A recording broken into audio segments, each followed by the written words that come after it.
Hello बच्चों, कैसे हो? आई होप आप पूरी मेहनत कर रहे होगे, वीडियो को फॉलो कर रहे होगे।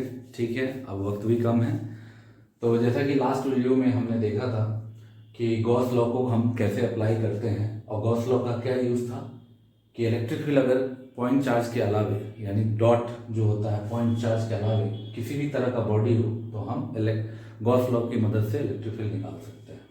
तो लास्ट वीडियो में मैंने एक एप्लीकेशन बताया था।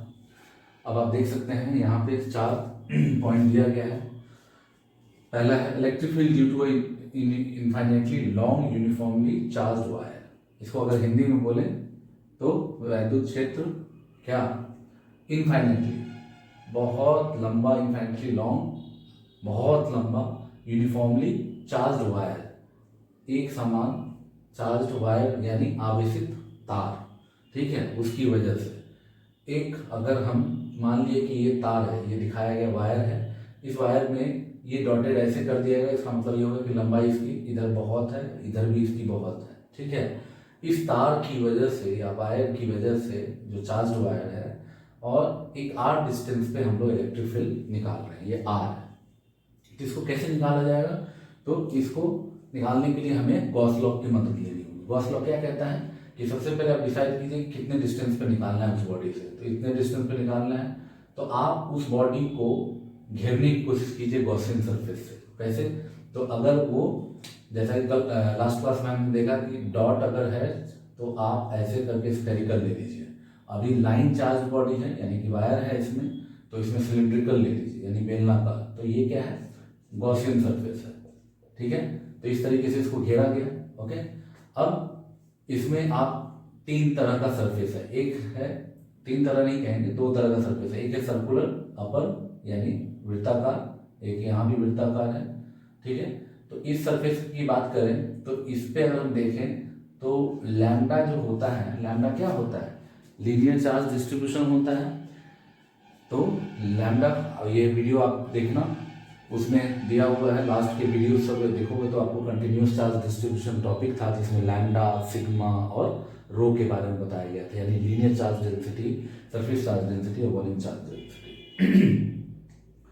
तो लैम्डा इस पे यूनिफॉर्मली डिस्ट्रीब्यूटेड है इस वायर पे। तो जब हम इसकी बात करेंगे तो किसी भी चार्ज बॉडी से इलेक्ट्रिक फील्ड अगर मान लिया कि पॉजिटिव है ये, तो ये क्या होगा? इलेक्ट्रिक फील्ड ऐसे भागेगा, ऐसे जाता है, या चाहे ऐसे जाएगा। ठीक है, ऐसे। और अगर ये सरफेस है तो सरफेस पे एरिया कैसा होगा? एरिया परपेंडिकुलर एरिया वेक्टर होगा। याद कीजिए एरिया वेक्टर कैसे लेते हैं? जैसा भी सरफेस है उस पर परपेंडिकुलर। तो अभी अगर ऐसे तो इस पे, तो अगर इस पे परपेंडिकुलर है तो इसका मतलब ds और इसके बीच में 90 डिग्री हो गया। अगर ये 90 डिग्री हो गया तो यहाँ पे फ्लक्स क्या हो जाएगा? फ्लक्स याद कीजिए फाई ई क्या होता है? ई ds कॉस थीटा। तो कॉस 90, तो ये गायब हो गया। तो जब फ्लक्स गायब हो गया तो इलेक्ट्रिक फील्ड भी गायब हो जाएगा। तो इसका मतलब इसकी वजह से, इस सरफेस की वजह से कोई भी इलेक्ट्रिक फील्ड एग्जिस्ट नहीं करेगा। इस सरफेस की वजह से यहाँ पे कोई भी इलेक्ट्रिक फ्लक्स या इलेक्ट्रिक फील्ड एग्जिस्ट नहीं करेगा, यहाँ पे सरफेस की वजह से। अब बचा क्या?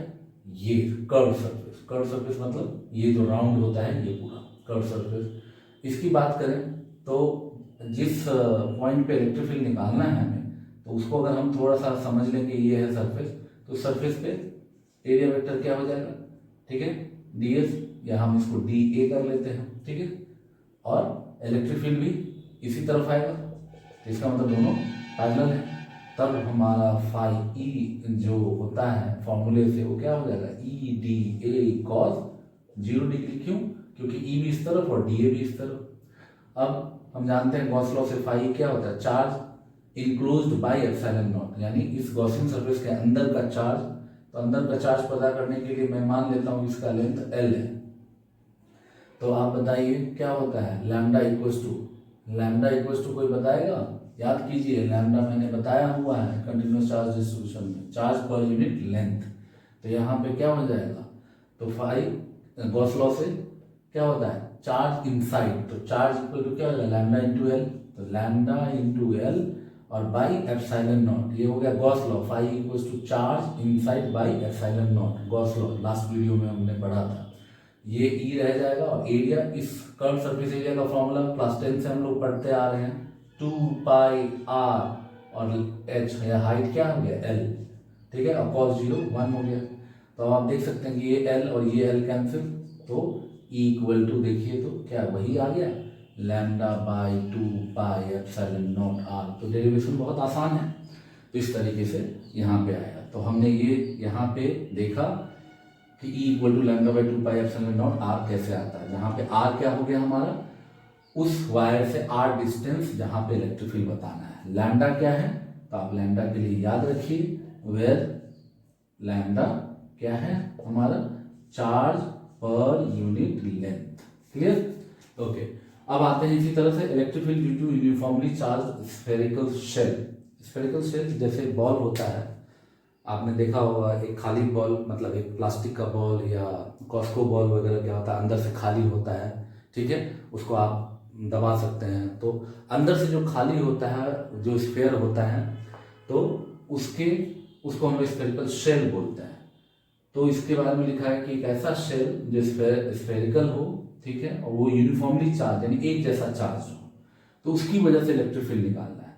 तो इसमें सवाल उठता है कि कहाँ निकालना है। तो इसमें 3 केस हो सकता है। एक हो सकता है कि जब कहीं अंदर में ही कहीं निकालना हो, मान लीजिए R डिस्टेंस है, अंदर में ही कहीं निकालना है, ठीक है, अंदर में कोई पॉइंट है उसी जगह निकालना है। तो एक बात बताइए, तो गॉसियन सरफेस क्या बोलता है कि आप जिस पॉइंट पे निकालना चाहते हैं वहां से लेकर एक घेर दीजिए। तो ये जब गोलाकार है तो स्फेरिकल ही ले लीजिए। तो इस स्फेरिकल के अंदर में कोई चार्ज है नहीं है। क्यों? क्योंकि ये जो सरफेस चार्ज डेंसिटी सिग्मा है वो इसके सरफेस पे, अंदर तो खाली है ना, अंदर में कोई चार्ज नहीं होगा, ठीक है, अंदर खाली है, सिर्फ बॉडी ये है तो इस पे होगा। तो इसका मतलब जब अंदर में कोई चार्ज ही नहीं है तो गॉस लॉ से फ्लक्स इक्वल्स टू यानी फाई इक्वल्स टू क्या हो जाएगा, 0 charge divided by epsilon not फॉर्मूले से। तो यानी वो गायब हो जाएगा। तो जब फ्लक्स गायब तो इलेक्ट्रिक फील्ड गायब। तो यही हो गया E 0। कब? जब R less than capital R, यानी ये R रेडियस का स्फेरिकल शेल है, तो उसके अंदर कोई भी एक ऐसा पॉइंट जो लोगे तो उस पे इलेक्ट्रिक फील्ड हमेशा 0 होगा इनसाइड। अब आते हैं हम लोग जब वही पॉइंट इस पे आ जाए, ठीक है, तो अब मैं इसको अगर मैं जरा मिटा दूं, ये चीज को अगर ऐसे कर दूं कि यही चीज अगर यहाँ पे आ गया, यहाँ तक आ गया, तो यही स्मॉल r जो पॉइंट का पोजीशन ले रहे थे r के बराबर हो जाएगा, तो ये रहेगा। तो उस केस में electric field sigma by epsilon not constant होता है, यानी सरफेस पे कहीं भी यहाँ यहाँ यहाँ यहाँ कहीं भी इलेक्ट्रिक फील्ड कांस्टेंट होता है। और कितना होगा? सिग्मा बाई एप्सिलॉन नॉट, ठीक है। जहाँ पे ये ध्यान में रखना है कि सिग्मा क्या होता है हमारा, सिग्मा होता है चार्ज पर यूनिट एरिया, और एरिया यहाँ पे क्या हो जाएगा 4 पाई आर स्क्वायर। क्यों? स्क्वायर का क्या होता है 4 पाई आर। अब इसके बाद मान लीजिए इस स्फेरिकल चार्ज बॉडी से इसके सेंटर से r डिस्टेंस यहाँ पे ले रहे हैं, तो यहाँ का इलेक्ट्रिक फील्ड क्या होगा? तो उसके लिए हमें बड़ा सा गॉसियन सरफेस लेना पड़ेगा, बड़ा सा। क्यों? क्योंकि वो चार्ज बॉडी यानी टोटल चार्ज को अपने अंदर रख ले, ठीक है। तो यहाँ से यहाँ तक r हो गया, और चूंकि ये स्फेरिकल है तो ये भी स्फेरिकल गॉसियन सरफेस हमने ले लिया, ठीक है, ओके, ये ले लिया। अब इसके अंदर टोटल चार्ज कितना है? तो सिग्मा इक्वल टू क्या होता है? सिग्मा इक्वल टू होता है चार्ज पर यूनिट एरिया, तो उस हिसाब से चार्ज इक्वल टू क्या हो जाएगा? Sigma into area. तो सिग्मा इंटू एरिया, तो आप उससे डाल के देखोगे तो E इक्वल टू हमारा Q by 4 pi epsilon naught R square आ रहा है, ठीक है। कैसे? ये देखिए, हम यहाँ पे फ्लक्स के बारे में बात करें तो phi equal to phi E ले लो, इक्वल टू क्या हो जाएगा हमारा चार्ज, तो चार्ज इंक्लूज यानी कि सिग्मा इंटू एरिया, ठीक है। और यही फाई ई इक्वल टू क्या होता है? इलेक्ट्रिक फील्ड इंटू एरिया, ठीक है, इंटू एरिया। ये एरिया किसका होगा? गॉसियन सरफेस का होगा, तो कितना हो जाएगा 4 पाई, यहाँ पे कितना हो जाएगा आर स्क्वायर, ठीक है। अब आप इस चीज को यहाँ पे रख लीजिए, तो चार्ज जो हमारा हुआ सिग्मा इंटू एरिया, उस हिसाब से ये चार्ज बन गया, और ये बाई एप्सिलॉन नॉट होता है फ्लक्स का, तो Q by epsilon naught into E into 4 pi R square, और उसके अकॉर्डिंगली E इक्वल टू जब हम लेंगे तो ये यहाँ नीचे आ जाएगा, ये हो गया। तो आपने देखा ये बिल्कुल पॉइंट चार्ज की तरह है। याद कीजिए एक पॉइंट चार्ज होता था और डिस्टेंस पे कितना होता था, Q/4πε0 r²। ठीक है, वीडियो को आप लोग बैक करके देखना, आपको समझ में आ जाएगा। तो ये दूसरा हो गया। तीसरा जो है ये लिख रहा है electric field due to a thin infinite plane sheet of charge, यानी इसका मतलब हो गया प्लेन शीट एक चादर जिसमें कोई थिकनेस मोटाई ना हो, इनफाइनाइट मतलब हमें इसका लंबाई चौड़ाई के बारे में पता नहीं। ठीक है, तो बहुत बड़ा है, तो इसकी वजह से किसी भी डिस्टेंस पे अगर आप निकालेंगे तो आप देखोगे तो इस पे एक चार्ज होगा, इसको बोलेंगे सरफेस चार्ज डेंसिटी। तो हमने मान लिया कि प्लस है, तो इसकी वजह से जो होता है ये होता है σ/2ε0 होता है। क्यों होता है वो भी आप समझिए कि इसकी वजह से जब हम यहाँ पे करेंगे यहाँ पे तो फ्लक्स जो होगा हमारा यहाँ पे ये फ्लक्स होता है सिग्मा यानी चार्ज, फ्लक्स इक्वल्स टू क्या होगा Q inside by epsilon not. तो Q इनसाइड जब हम लेंगे तो इस तरीके से हमें घेरना पड़ेगा। अगर हम घेरेंगे तो इस तरफ एक होगा, एक इस तरफ होगा फ्लक्स, दोनों को ऐड करेंगे तो उससे आता है σ/2πε0। ठीक है, इसके डिटेल में हमें जाने की जरूरत नहीं है, अभी फिलहाल हमें ये फॉर्मूला पढ़ना है। Electric field due to an infinite charge plane sheet of uniform thickness, इसकी वजह से जैसा कि मैंने पहले ही बोला कि अभी हम लोग क्या है कोई डेरिवेशन नहीं कर रहे, फिर भी आपको कुछ एप्लीकेशन मैंने बता दिया। मैं डेरिवेशन को अभी नहीं ले रहा हूँ क्योंकि हमारा जो ऑब्जेक्टिव है वो अभी है 1 मार्कर यानी ऑब्जेक्टिव, और फिर इसके बाद न्यूमेरिकल करने का, तो उसमें हम डायरेक्ट फॉर्मूले की बात करेंगे। फिर इसी तरह अगर वही प्लेन शीट में थिकनेस मोटाई आ जाए तब हमारा ये हो जाता है इसका डबल, तो σ/ε0। ओके, अब ये हमारा चैप्टर का पूरा जो है यानी अध्याय 1 जो था हमारा एनसीईआरटी का वो खत्म हुआ। ठीक है, अब इसके बाद जो अभी मैं इस पे बताने वाला हूँ वो बहुत इंपॉर्टेंट है बच्चों। तो वो जानने के लिए यानी कि उसको अच्छी तरह समझने के लिए आपको 1 to 5 वीडियो और अभी आज का यहाँ तक का वीडियो आप अच्छी तरह देख लेना। ओके बच्चों, तो बच्चों देखो अब हर चैप्टर का एक तरीका होता है लास्ट में उसके सारे विवरण को एक साथ कलेक्ट करना, तो इसको हम लोग बोलते हैं फ्लो चार्ट। तो फ्लो चार्ट में क्या होता है, जिस तरीके से चैप्टर हमने ये इलेक्ट्रोस्टैट का जो पहला अध्याय हमने स्टार्ट किया था वो कहाँ से स्टार्ट किया था उसको याद करते हुए क्या क्या चीजें पढ़े थे हम लोग, उसकी मुख्य बातों को हम लोग लिखते हैं। तो ये एक तरीका होता है याद करने का, और ये आपको तभी मजा आएगा ये देखने में और मेरे साथ याद करने में जब आप पीछे के 5 वीडियो आपने अगर देख लिए होंगे। ओके, तो पहले पीछे के सारे वीडियो को अच्छी तरह 1 2 3 4 5 आप देखिए, फिर इसके बाद इस चीज को देखिए। तो इसको बोलते हैं फ्लो चार्ट। तो फ्लो चार्ट का कॉन्सेप्ट क्या है कि आप जो भी चैप्टर में आप पढ़ते हैं जो भी उसको जिस तरीके से आपने क्रम के अनुसार आपने पढ़ा उन सबको आप याद कीजिए, उसके मुख्य मुख्य बातों को। जैसे याद कीजिए इस चैप्टर को जब हमने स्टार्ट किया तो चार्ज से, तो चार्ज में हमने क्या पढ़ा, तो चार्ज में उसकी प्रॉपर्टीज को पढ़ा कि प्लस चार्ज कैसे आया था, माइनस चार्ज कैसे आया था, ये दिमाग में आप लाइए। ग्लास रॉड था एक, उसको सिल्क क्लॉथ से रेशम के धागे से रगड़े तो क्या आया था ग्लास रॉड पे, इस तरीके से। फिर उसमें क्या था, दो समान चार्ज एक दूसरे को धकेलता है, पुश करता है, और असमान चार्ज एक दूसरे को अट्रैक्ट करता है। फिर उसमें क्वांटाइजेशन पढ़ा था कि कोई भी चार्ज ऐसा नहीं कि उसमें 1.25 चार्ज 2.25 चार्ज ऐसे नहीं होता है, उसमें हमेशा पूर्णांक में रहेगा कोई भी चार्ज का। ये तो Q = NE था फॉर्मूला। ठीक है, इस तरीके से Q टोटल चार्ज, N क्या होता था वो आप याद कीजिए, total number of electron transferred. Electron क्या, E क्या होता था, E एक इलेक्ट्रॉन पे चार्ज का मैग्नीट्यूड कितना होता था 1.6 × 10⁻⁻19 कूलम। फिर चार्ज हमारा क्या होता था वो स्केलर क्वांटिटी होता था। इस तरीके से दिमाग में बैठाइए। फिर इसके बाद हमने पढ़ा था कूलम फोर्स। कूलम फोर्स में फॉर्मूला क्या पढ़ा था, F = K, ये मॉड में लिखा हुआ Q1 Q2/r²। K क्या होता था 1/4πε0, और जिसकी वैल्यू क्या होती थी 9 × 10⁹। ये आपको याद करना है साथ साथ। ठीक है, और Q1 Q2 के बीच में डिस्टेंस r होता था। फिर इसी में रिलेटिव परमिटिविटी होता था। ठीक है, इसको डाइलेक्ट्रिक कांस्टेंट बोलते थे। ये क्या होता था ε/ε0। ε0 कब लेते हैं, जब वहाँ एयर या स्पेस मीडियम हो।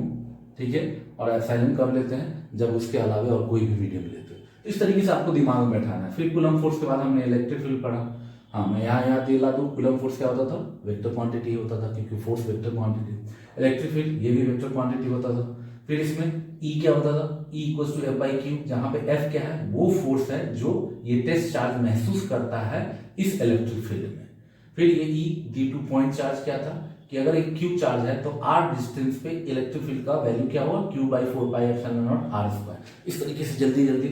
फिर इसमें इलेक्ट्रिक फील्ड लाइंस पढ़ा था, ये क्या होता है, काल्पनिक रेखाएं होती हैं जिस पे टैंजेंट अगर आप खींच दो तो इलेक्ट्रिक फील्ड का डायरेक्शन बताता है, और वहीं से ये प्रूफ हुआ था कि पॉजिटिव टू नेगेटिव जाता है इलेक्ट्रिक फील्ड। फिर इलेक्ट्रिक फील्ड एक लाइन से एक दूसरे को कट नहीं करता है।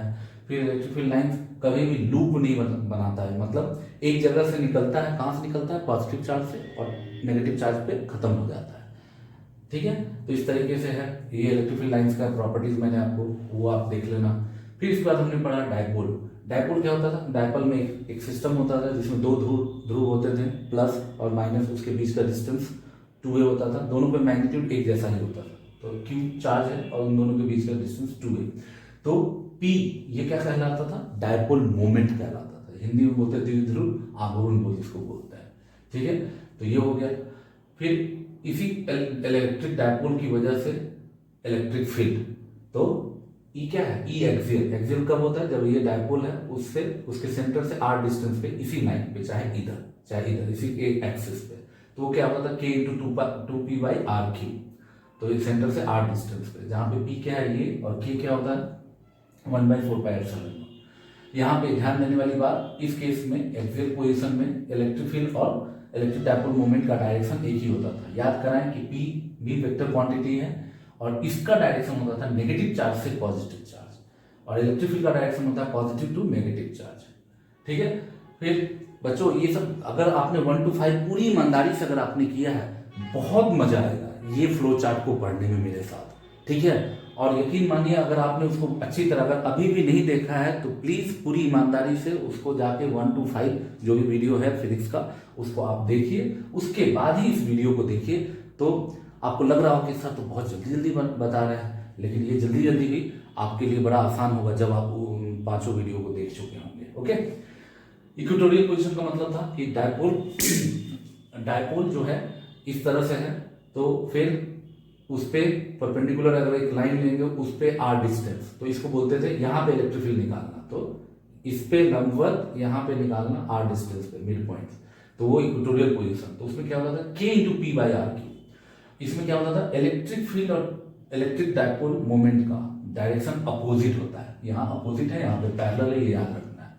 फिर इसी डायपोल को किसी यूनिफॉर्म इलेक्ट्रिक फील्ड में डाल देते थे तो वो घूमने लगता था टॉर्क की वजह से। तो टॉर्क इक्वल्स टू क्या था, P cross E vector.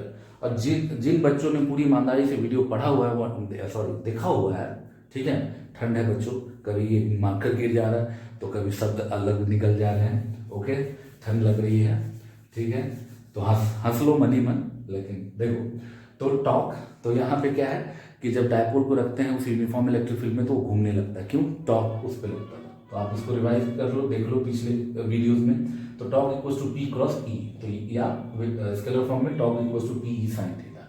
Torque भी वेक्टर क्वांटिटी होता है, ये याद रखिए। फिर इसके बाद हमने पढ़ा कंटिन्यूस चार्ज डिस्ट्रीब्यूशन। ये कब पढ़ा, जब पॉइंट चार्ज के अलावा और कोई भी बॉडी हो। तो जैसे यहाँ पे लैम्डा, ये जब मान लो कि पॉइंट चार्ज ना हो, एक लंबी सी बॉडी हो जिसका लेंथ है, तो वो linear charge density lambda, surface charge density, और ये वॉल्यूम चार्ज डेंसिटी। इसमें फॉर्मूला सामने, इसमें ज़्यादा कुछ नहीं बताऊंगा। इसमें L लेंथ है, A एरिया, V वॉल्यूम है। फिर इसके बाद हमने पढ़ा इलेक्ट्रिक फ्लक्स। इलेक्ट्रिक फ्लक्स क्या होता था, dot product of E and area vector, या इसको ऐसे करते हैं, तो ये स्केलर होता था। ठीक है, इन सब का ऐसा यूनिट आप दिमाग में बैठाओ कि क्या होगा, इसमें आप देख लो। ठीक है, फिर इसके बाद गॉस लॉ। गॉस लॉ क्या कहता है कि कोई भी फ्लक्स इक्वल टू क्या होता है, Q inside by epsilon not. ठीक है, Q इनसाइड मतलब गॉसियन सरफेस के अंदर charge divided by epsilon not. इसी का एप्लीकेशन जो हमने पढ़ा अभी इसमें, ठीक है, इसी वीडियो में जो मैप करके देख लेना, तो उसमें हमने पढ़ा एक सॉलिड स्फीयर या स्फेरिकल शेल चार्ज बॉडी हो फॉर कंडक्टिंग, यानी solid sphere charge body conducting हो या स्फेरिकल शेल, तो उसके लिए अगर वो पॉइंट यानी उस स्फीयर के अंदर लेते हैं तो इलेक्ट्रिक फील्ड 0 होता है। अगर उस स्फेरिकल बॉडी पे या शेल पे लेते हैं तो E equal to Q by 4 pi epsilon naught R square होता है, वो कांस्टेंट होता है। और फिर अगर उस बॉडी से आर डिस्टेंस बाहर लेते हैं, यहाँ आर ग्रेटर देन आर, तो E equal to Q by 4 pi epsilon naught into R square होता है। फिर लॉन्ग वायर के लिए हमने पढ़ा था E equal to lambda by 2 pi epsilon naught into R, ठीक है। फिर थिन प्लेन स्ट्रिप के लिए चार्ज बॉडी तो E equal to sigma by 2 pi epsilon naught, और फिर थिक प्लेन स्ट्रिप के लिए E equal to sigma by epsilon naught. इसमें एक बड़ा इंटरेस्टिंग चीज रहा, अगर आपने गौर किया होगा, इलेक्ट्रिक फील्ड जो है, ये तो हो गया फ्लो चार्ट। आई होप कि ये फ्लो चार्ट आप लोगों को बहुत मजेदार लगा होगा और आप लोग यही आदत बनाओगे। हर अध्याय पढ़ने के बाद आप लोग खुद से दिमाग लगाओगे कि मैंने क्या पढ़ा है, उसमें क्या क्या चीजें हैं, उसको पॉइंट को लिख लें और माइंड में कुछ चीजें बोलते रहें, और इस तरीके से आप लोग कोशिश करना, ठीक है बच्चों। ओके, तो इसमें एक चीज मुझे बताना था, बहुत इंटरेस्टिंग बात है। यहाँ से अगर आप देखोगे, इस इलेक्ट्रिक फील्ड पॉइंट चार्ज की वजह से, मैं यहाँ पे लिख रहा हूँ अलग से, पॉइंट चार्ज की वजह से वो क्या होता है, inversely proportional to R square, ठीक है। अगर आप देखोगे डायपोल की वजह से, तो इलेक्ट्रिक फील्ड क्या हो गया, 1 by R cube, 1 by R cube. फिर इसी तरह अगर आप लाइन चार्ज की वजह से देखोगे, लॉन्ग वायर की वजह से, तो 1 बाई आर। फिर अगर प्लेन स्लिट की वजह से देखोगे, तो किसी भी डिस्टेंस पे वो डिपेंड नहीं करता है, कोई भी डिस्टेंस पे डिपेंड नहीं करता। यानी इलेक्ट्रिक फील्ड या तो डिस्टेंस का स्क्वायर भी हो सकता है, उस पर डिपेंड करेगा, या इलेक्ट्रिक फील्ड डिस्टेंस के क्यूब पे डिपेंड करता है, या inversely proportional to distance depend करता है, या डिस्टेंस पे डिपेंड नहीं करता, वो सिचुएशन के हिसाब से। तो प्लेन शीट के लिए आप चाहे डिस्टेंस प्लेन शीट के नजदीक में रखो या दूर रखो, वो हमेशा अगर थिन है तो ये आएगा, थिक है तो ये आएगा, थिक मतलब जिसमें थिकनेस मोटाई हो। ओके बच्चों, और आई होप कि आपको ये फ्लो चार्ट बहुत मज़ेदार लगा होगा। अगर आपने अच्छी तरह 5 वीडियो देखा होगा तो आप लोग इस तरह का प्रैक्टिस कीजिए। आज हमने चैप्टर 1 कर लिया अच्छी तरह, अब आप इन सारे वीडियो को बार बार देखिए और इस फ्लो चार्ट का प्रैक्टिस जरूर कीजिए और इसका आनंद लीजिए, क्योंकि यही चीज़ आपको मार्क्स दिलाएगा, रिवीजन में सहायक भी बनेगा। बहुत तेजी से आप इसको रिवाइज कर सकते हैं, ठीक है बच्चों। अपना ख्याल रखिए, ठंड से बचिए और खूब मन लगा के पढ़िए, और कमेंट करना नहीं भूलना है।